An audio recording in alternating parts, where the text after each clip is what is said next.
Well, boys, it's happening. YouTube is turning into a soulless corporate machine, and it's going to be a sad day when there's nobody left making videos for fun. Jacksepticeye called it years ago, and honestly, he was 3 steps ahead. Anyway, a lot has gone down since my last video covering the whole Lunchly drama, but of course, nothing surprising. KSI is still calling DanTDM dumb on Twitter.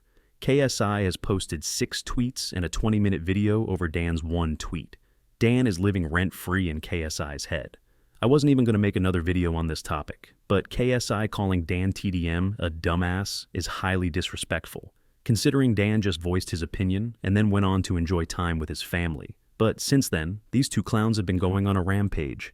It's crazy how KSI made a response video, then Logan makes a video responding to that. And it'd be hilarious if KSI makes another video responding to Logan's video, basically completing the circle of sucking each other off like the good couple they are. What do you mean by that? Even Mr. Beast had enough brain cells to stop after making 1 tweet. I mean, he's probably busy with the lawsuit, and it's bad. The entire 2024 isn't Mr. Beast's year. It all started with the whole Chris Tyson touching kids situation. When that broke out, people were still out here defending Mr. Beast, saying, "Oh, he didn't know," but come on, really? How do you have a childhood friend who turns out to be a professional children grabber, and you didn't know? Chris Tyson was out there casually picking kids up from kindergarten, and Mr. Lottery Man's just like, huh? Didn't see anything. Doesn't really add up, does it?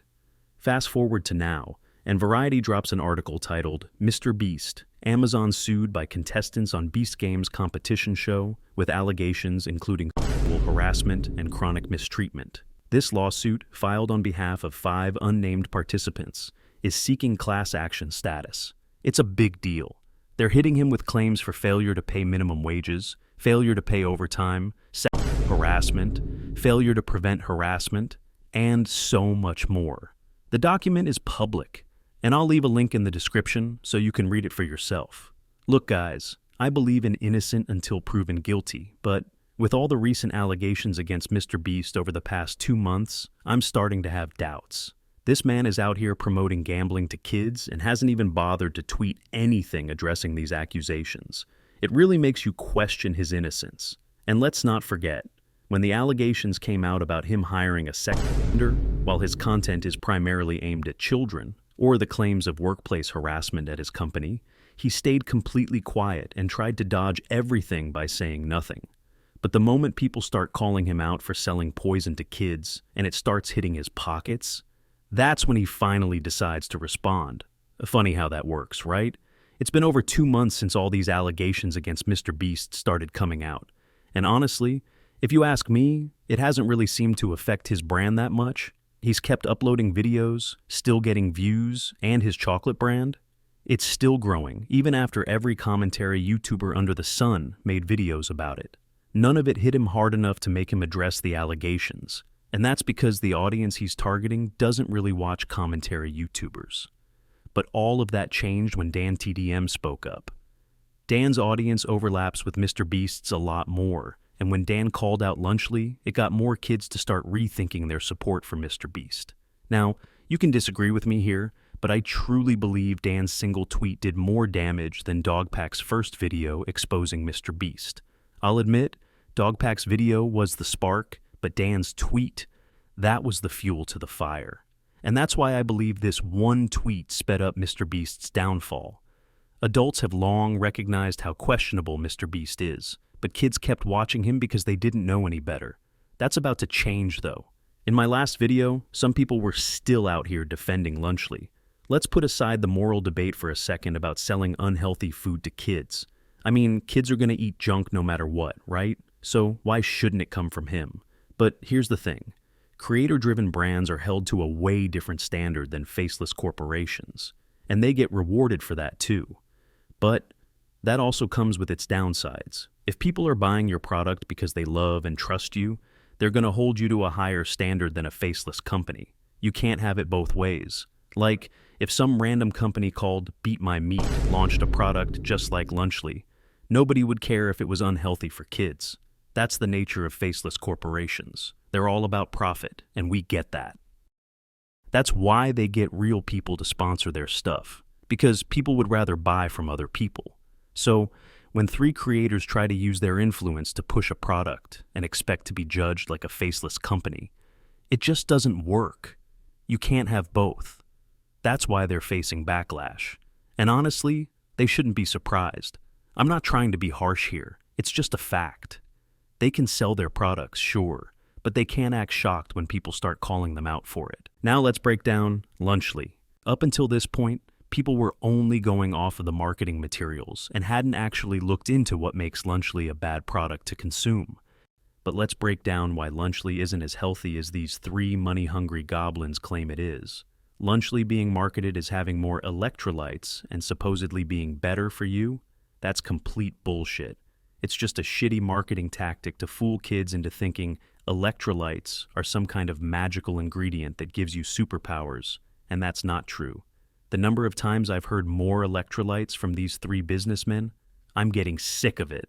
If I hear them say more electrolytes one more time, I'm joining Albert in his mission. And when Dr. Brian Sutterer tweeted, "Sodium getting rebranded as electrolytes will be taught in marketing textbooks one day," KSI's boyfriend jumped in and called him an idiot for not knowing the difference between sodium and potassium. It's crazy how Logan, the internet clown, calls a certified doctor an idiot. When he was asked about lead and heavy metals in Lunchly, Logan responded with a video saying, "We spend a lot of money to put all meals through X-ray and metal detection to ensure no foreign materials are in Lunchly. My guy seriously thinks lead in food can be detected by running it through an X-ray or a metal detector?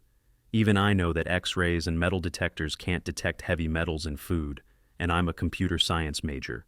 Even Dr. Mike called him out for this nonsense." I just saw someone ask about heavy metal contamination, and Logan responded with a video of an X-ray machine checking for foreign materials. That checks for stray objects accidentally getting into the meals, not heavy metal contaminations like we discussed earlier with Lunchables and lead. Lunchly comes with a bottle of Prime, which is marketed as a sports drink, but it doesn't have any of the benefits that other sports drinks do. Sure, it has 400 milligrams of potassium, but only 10 milligrams of sodium, and that's not good. I'll explain why in a second. Now, compare that to Gatorade, which has 270 milligrams of sodium and only 80 milligrams of potassium. It's easy to get lost when KSI and his boyfriend keep throwing around more electrolytes over and over again, but what they won't tell you is that having more sodium is actually more important. Why? Because when you're working out or playing sports, your body sweats, and sweat is basically sodium mixed with water. Prime lacks any substantial amount of sodium, which your body needs when it sweats. And why don't they add more sodium? Simple, because it would make the drink taste worse.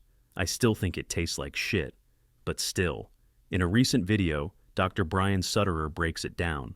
I have no problem whatsoever if Prime and these other drinks, but Prime especially with their marketing we'll talk about, was being marketed as just a low-calorie, tasty coconut water. That's what it is. That's essentially what this is. And if it was marketed as such, I don't think there would be a lot of pushback and criticism. Now, the average person, when they exercise and sweat, the number one electrolyte that you're losing is sodium chloride specifically. That's what gives that salty taste. You're not losing a lot of potassium in your sweat. It's primarily salt. And it's varied from one person to the other, but on average, you lose around 900 to 950 milligrams of sodium per liter of sweat. And some people, depending on the intensity of their exercise, may lose multiple liters of sweat. So you could potentially be losing multiple grams of sodium if you are excessively sweating with exercise. So then you think, well, how am I going to replace that sodium? And that's where these electrolyte and sports drinks, hydration drinks, come into play. And so you would think you want to have a lot of sodium to replace that potentially 1, 2, 3 grams of sodium that are lost.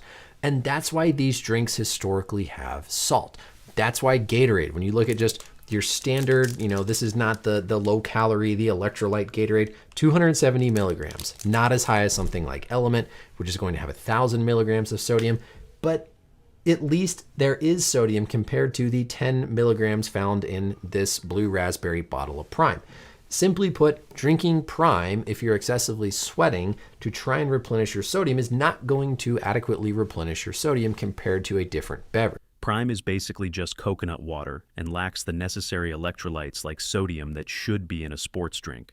Saying more electrolytes is just a marketing tactic because, in reality, it lacks the one thing that's more important in an energy drink: sodium.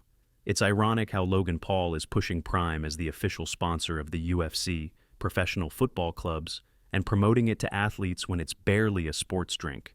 Not to mention, it's packed with harmful ingredients, like Logan Paul's sweat.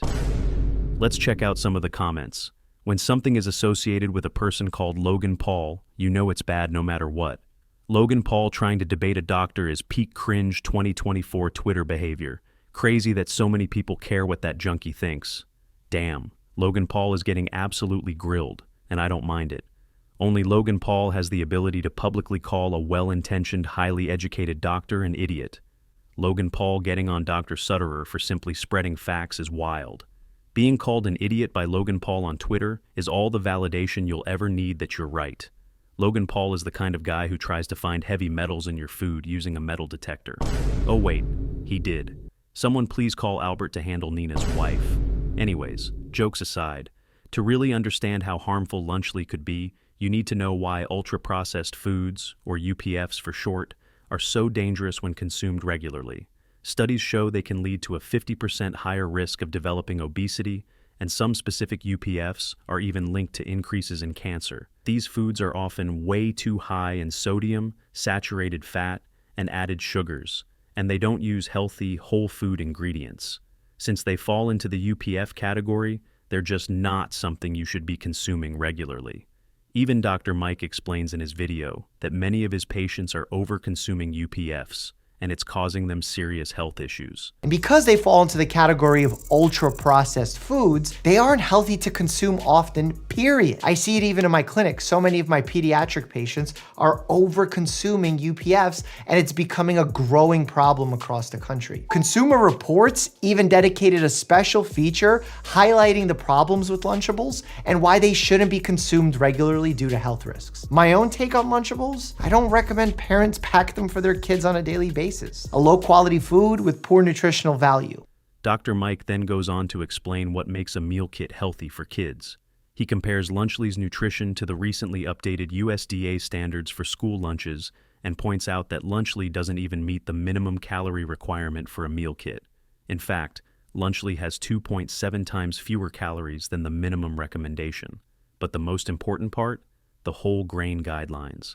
The USDA requires that 80% of lunch meals must be made with whole grains, and Lunchly Turkey doesn't list any whole grain ingredients. Well, let's look at the recently passed nutrition standards set forth by the USDA for school lunches and see how Lunchly compares. Going line by line here. Less than 10% of calories should come from saturated fat. Lunchly Turkey, 23% of calories come from saturated fat. Less than 10% of calories should come from added sugars. Lunchly Turkey, 10.4 comes from added sugars. But this is where things get really interesting, and for some reason no one has pointed this out. You see, USDA caloric guidelines say that a lunch meal for kids K through 8 should contain around 625 calories. Kids need energy to function, and calories give them that energy. Lunchly Turkey contains only 230 calories, which would mean a kid would need to eat about 2.7 portions to consume enough calories. And if they did that, they'd get nearly 1,300 milligrams of sodium, which is also significantly over the USDA standards. So they'd be either under-eating calories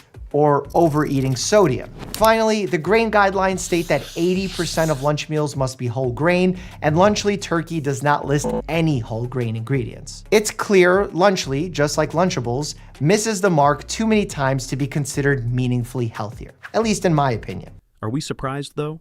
I mean, Lunchly was made by the three goblins from Clash of Clans. After crying about how it's a better-for-you option and a healthier option, they couldn't even meet the minimum USDA standards. Not even close. I mean, what happened to the good old days when the worst thing you did was sell shitty merch made by kids in China? Now you're trying to poison kids? Then who's gonna work at the factories, man? What do you mean by that? These guys are already billionaires and still hungry for more money, even at the cost of their fan base's health.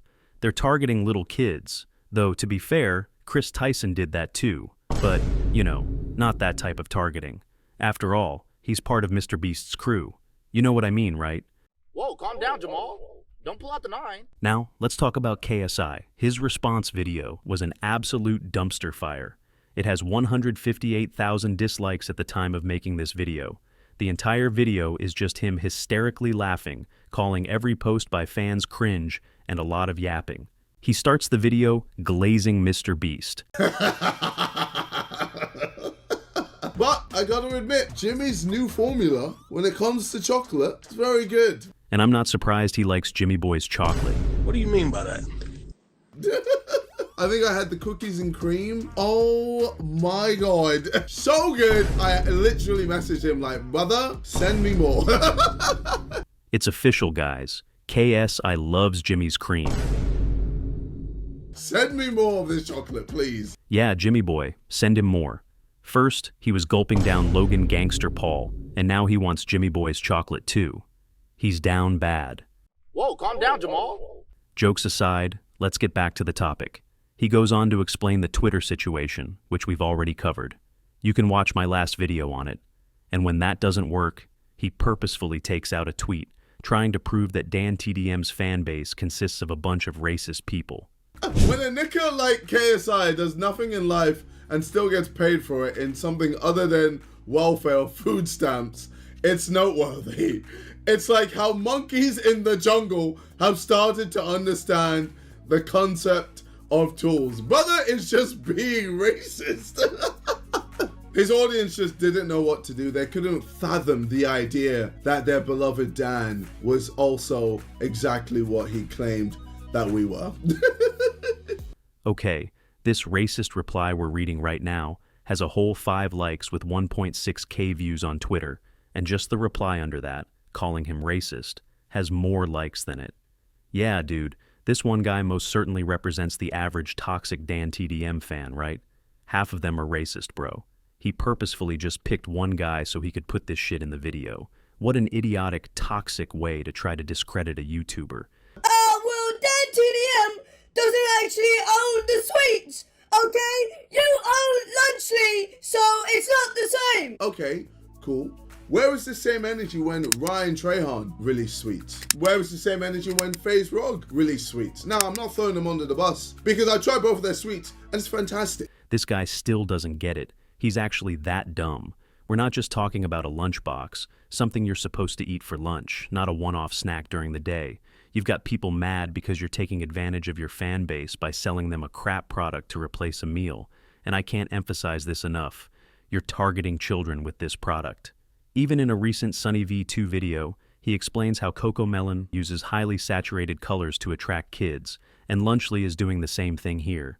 That's just scummy behavior. Children's TV expert Jerica Sands calls it the most damaging show a child can watch, explaining the sneaky ways in which they make the show addictive. Firstly, there's the colors. Take for example the wheels on the bus. The 3 main colors, blue, green and yellow, are all at maximum saturation, meaning they cannot be made any brighter no matter how hard you try. Extreme saturation is normally used for alerts and notifications, as it's exciting, dynamic and attracts attention, which is why it's also used in slot machines. Cocomelon puts these colors in perfect contrast, making them appear even more vibrant, which is different to, for example, Bluey, in which the colors instead blend together.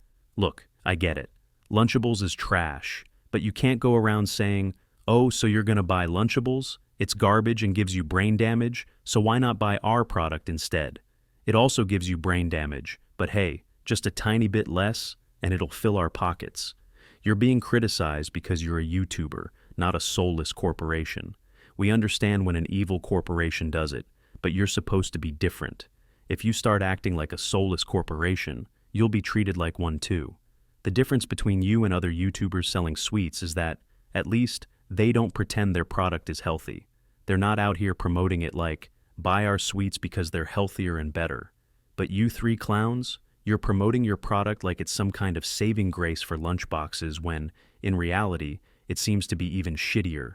But anyway, I'm not seeing people going crazy towards them on Twitter. You know why? I've realized why. It's because people just hate us. People just hate us. People hate Logan Paul, okay? They hate Mr. Beast and they hate me. on Twitter, okay? When it comes to Twitter, Twitter is just a cesspool of the most depressed people on this earth. It's like 4chan, but worse. Yeah, JJ, people hate Logan Paul. People hate Mr. Beast. But have you ever wondered why? Maybe it's because they're just bad people who've exploited their fan base multiple times. I mean, it's not rocket science. I agree with you on the Twitter part. Yeah, it's the most toxic platform.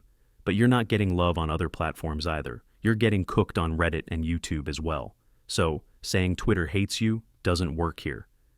Mentioning the Logan scam from a year ago and Mr. Beast situation from last month, bringing up a harmless DanTDM video from 9 years ago. But I wasn't the one complaining! I'm just replying to Dan! Am I not allowed to reply to Dan? He came at me! Logan Paul and Jimmy's situation isn't to do with me. When I had the whole situation with the P word, I'm not there like, Logan, have my back. Jimmy, where you at? Save me. I had to deal with the situation myself. So what does this mean? The fuck? Those things have nothing to do with me. Their situation had nothing to do with you until you went and partnered up with him. You're acting like the serious allegations against Mr. Beast don't bother you. You're basically implying that Jimmy Boy can hire predators, exploit his fans, and teach little kids gambling, and you're okay with it? You'll continue partnering with him and people like Logan Paul, who, let me remind you, scammed his fans out of millions by getting them involved in multiple crypto scams. Not one, not two, multiple crypto and NFT-related scams. It's not because you made a lunch kit. The reason your own fans hate you is because you teamed up with a known scammer and now with a guy who's got predators in his closet. When you made Logan Paul your boyfriend, people were mad, but it wasn't that bad. So, you thought everything was fine and decided to team up with Mr. Beast. Do you realize that Mr. Beast is the most hated person on the internet right now? And anything he's attached to is going to make people hate it. You could have waited for Mr. Beast to respond to allegations, but nah, you wanted to stuff your pockets with more money as soon as possible. And if you had just started any business, people wouldn't have been this mad. In fact, if you had launched Lunchly with the Sidemen, no one would have been this angry about it. I don't get how you cannot understand that teaming up with known internet scumbags isn't a great idea. And it's not just me saying this. Your own fans are saying it too. Take this comment from just 9 days ago on your Clips channel, on a video with you and Logan Paul. It really sucks that KSI still works with this scammer. Another one. The I is for integrity. We will never forget what you did, Logan. JJ made a huge mistake joining his company. Even on your response video, aligning yourself with people that are hated and not expecting some collateral is crazy logic. A collab between a man with hella allegations and a man with hella lawsuits. And there are a lot more comments like this. I could go all day. This is why KSI and the other Simon never acknowledged the controversy surrounding Mr. Beast. With this whole situation with Jimmy, he's dealing with it. And I know some people were like, Dr. Disrespect came out and said that he talked to a minor. You tweeted and said that you were disappointed, Yes, because I was a fan of Dr. Disrespect. There's proof online that shows I'm a fan. That shows that I watched him. With, what's her name? Ava. With the whole Ava situation, I don't care about her. I didn't watch Jimmy for Ava. I watched Jimmy for Jimmy. For Mr. Beast. Like, I'm not gonna comment on something I don't care about. It's crazy how you came at Dr. Disrespect, and rightly so. But when it comes to Mr. Beast, when you'd expect you to do the same, you ignore all the allegations against him and pin the blame on Chris Tyson, saying, I don't care about him. My guy, even if we ignore Chris Tyson for a second, which we shouldn't because he might start grabbing kids, Mr. Beast isn't clean himself. He hired a known predator. We get it. You don't care about that. You only care about your money. That's why you partnered up with Mr. Beast and Logan Paul. Here's a fact. If Logan Paul didn't have you on Prime, no one would have bought it. The only reason it got this much attention is because you were in it. You gave Logan Paul a second chance. You gave him a career. Just keep that in mind when he goes around scamming people because you're partly to blame. Even after all that, your fans were so blinded that they ignored the fact that you scammed them with crypto. The video CoffeeZilla made about you, showing how you scammed your fans. If it was anyone else, it would have been major news and a career down the drain. But your fans didn't care. But then I got another message which changed everything from Zach. He said, I have one more KSI example with a different coin. Turns out on March 20th, 2021, KSI tweeted this. 2 NFT coins I'm very bullish on, Super and Earn. Any other NFTs I should look at? Now, normally when you're bullish on a coin, you buy that coin. But that's not what KSI did. See, right after he tweeted that, 6 hours later, he sold $174,000 worth of Earn token. And then 4 hours later, sells another $174,000. Now, if that isn't a textbook pump and dump, I don't know what is. He tweeted, that's the pump. Within 24 hours, he sells $348,000. That's the dump. And let's not forget your terrible response to that video. You basically said you're too rich to scam your fans and just laughed it off. Exactly what you're trying to do now, but this won't work this time. CoffeeZilla has made not 1, not 2, but 3 videos on me. And I haven't even responded yet. I haven't even said anything. And this man is just trying to annihilate me. Saying I'm a scammer. But I don't know. Why would I scam? I've turned down millions and millions and millions of deals. So many low-hanging fruit type deals. And I've just passed on it. I've just said, nah.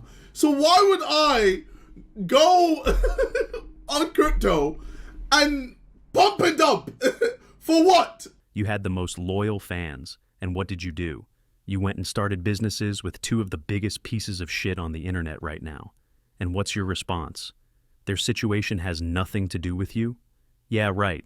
That's basically saying, I don't care about what kind of person I collab with, as long as I make money. Go ahead, collab with Diddy and sell baby oil.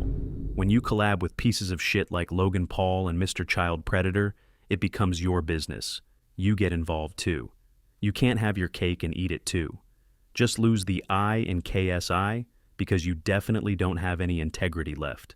And you lost the S when you started crying on Twitter and acted like a man-child. You never had knowledge to begin with, sorry to say. Regardless, I still think your fans will forgive you if you make a genuine apology video. It has to be a genuine apology, not just some I'm sorry because of backlash. You have a PR team. Let them figure that out and remove yourself from Lunchly. You might lose money there, but it's up to you now. Is it about the money or your fans? That's it for me on this one. I know he wouldn't watch this or apologize because his ego is always big anyway. Feel free to check out one of my other videos. Thanks for watching, and I'll catch you in the next one. See ya.